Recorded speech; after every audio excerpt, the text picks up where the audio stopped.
HOA demolished my horse stable. Then the horses trampled their garden party. My name is Cassie Trent, and I don't go down easy. I'm a retired equine therapist, widow of a U.S. cavalry officer. And if there's one thing I've learned from both horses and men, it's that peace must be defended with steel and spine. 3 months ago, I moved to Cedar Hollow, a supposedly rural-style HOA development just west of Tulsa. The brochure said it was a community built around country values, but all I saw was a fenced-up pasture and a chance to retire with my 3 horses, Whiskey, Luna, and Old Grace. I restored the barn myself, built new stalls, laid fresh hay, spent hours brushing their coats in the morning sun, the smell of cedar and sweat grounding me. Then Karen happened. Karen Livingston, president of the Cedar Hollow Preservation Council, a self-appointed role, with no public vote and no legal charter. I later discovered she drove a pearl-white SUV and wore a name tag even in her own front yard. I first met her when she showed up uninvited.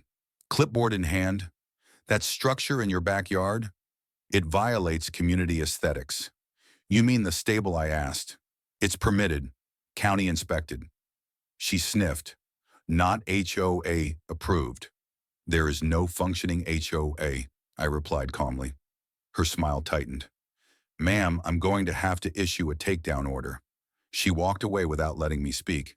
That night, someone removed the reflective tape from my gate. 3 days later, the horses were spooked by a drone buzzing overhead, circling low like a vulture. And 1 week after that, I came home from the grocery store to find the sheriff and a work crew in my yard, standing over a collapsed stable. Karen stood beside them. The barn was removed as an emergency safety measure, she said, reading from a paper. Anonymous complaints of animal neglect and structural instability were received. We acted in the community's interest. My legs buckled. Whiskey stood in the mud, shaking. Luna limped, her hind legs scraped. Grace's stall was crushed, the old girl shivering outside by the fence. They didn't even wait for a vet. I asked the sheriff, "Where's the order?" He looked embarrassed. I was told this was authorized. I turned to Karen. "You'll regret this," I whispered. "Not because I'll fight back, but because my horses never forget." She laughed. That was her first mistake. The vet confirmed it. Luna's leg was bruised but not broken. Whiskey had stress colic. Grace was dehydrated but standing. I moved them into a temporary shelter made from tarps and salvaged wood. Neighbors passed by, eyes lowered, most too afraid to speak. One finally did, young man named Theo, former rodeo hand. I heard what she did. He said, "We've all been scared of her. But if you stand, I'll help."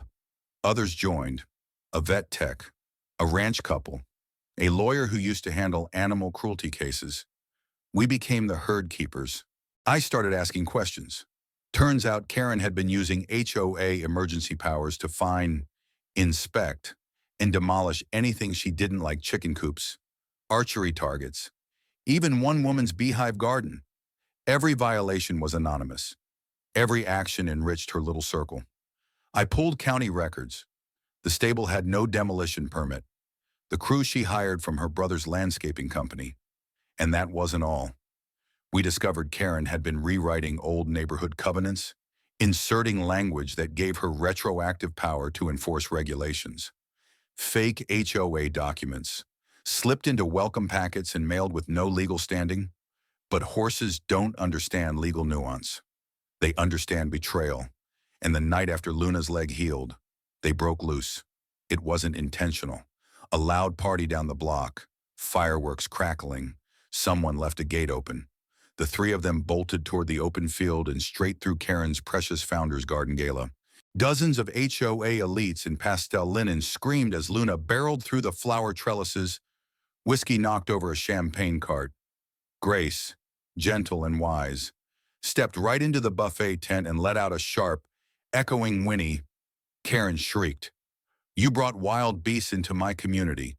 I arrived just as Whiskey reared back near the podium, hooves striking the decorative lattice. No one was hurt, but everyone saw. The next morning, like herd revolt was trending. The videos were everywhere by sunrise. Luna crashing the trellis, Whiskey galloping down the HOA's velvet aisle. Grace, dignified as ever, calmly munching salad greens beside a toppled punch fountain. And Karen screeching, flailing, soaked in champagne, slipping on grass-stained heels. Within hours, news stations picked it up. Horse rampage at HOA Gala Chaos or Karma Cedar Hollow. The stable war no one saw coming, veteran widows' horses. Crash HOA event after illegal barn demolition. But while social media laughed, I wasn't laughing. I was preparing. Karen's allies pushed back hard. They sent out a formal email calling the incident an act of deliberate endangerment, claiming I had weaponized livestock. They demanded my expulsion from Cedar Hollow, but public opinion had already shifted. People saw through the farce, and one name kept coming up in the community group chats, the stable widow. That's what they called me. Some even made t-shirts. Still, I needed justice, not just attention. So I got serious. I filed an official property destruction complaint with the county and included photos, vet bills, and drone footage Theo's cousin had saved showing Karen's crew dismantling the stable without permits. I also contacted animal control, showing evidence that Karen had orchestrated an action that injured livestock. Then came the twist. Theo's friend, a former contractor, came forward with something explosive, a recorded phone call, where Karen clearly stated, "I don't care what the paperwork says. Tear it down. She'll be gone in a month once her animals have nowhere to go." It was enough to bury her. I brought it to the community attorney, who filed a civil suit against her on my behalf, and several other homeowners joined in for their own damages. Dozens. Karen tried to hold on. She showed up to the emergency HOA meeting with a fresh blowout and fake smile, but the board had fractured. Half of them turned on her. "I was manipulated," one said. "I thought it was legal. You sent me after innocent people." Another confessed, "Just because they had ducks." Karen shouted over them all. "You're all traitors. She sent wild animals after us." Then I stood. "I didn't send anyone. But nature has a way of knowing who's out of line." She lunged toward me but was stopped by her own former vice president. That meeting ended with a vote to dissolve the HOA. 12-1. Karen abstained, then left. But we weren't done.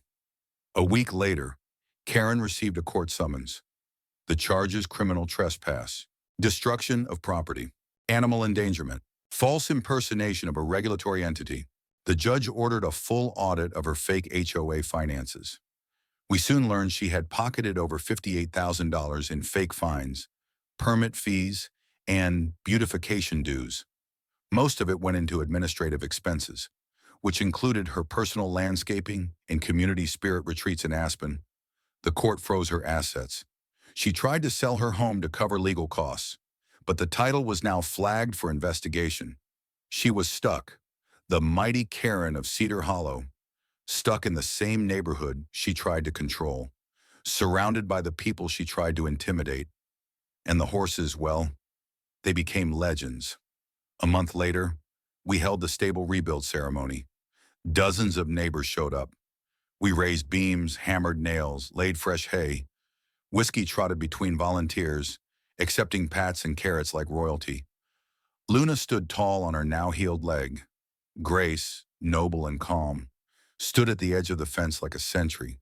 Even the mayor showed up. He looked around, smiled, and said, "This is what Cedar Hollow should have always been. Open, honest, free."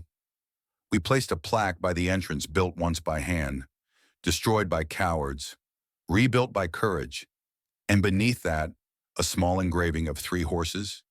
But the most cinematic moment, it came 2 days later. Karen's fence had collapsed during a storm.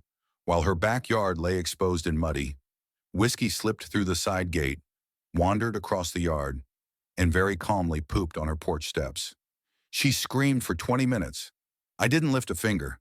That night, I received a typed note slid under my front gate. "You may have won your barn, but you lost your dignity. This isn't over. KL." But that's where she was wrong, because you don't lose dignity by standing up. You lose it by tearing others down. Whose side are you on? Was Cassie right to let the horses roam, or did it go too far? What should happen to fake HOAs like this? Comment below and share your story because maybe your neighborhood isn't so different from Cedar Hollow.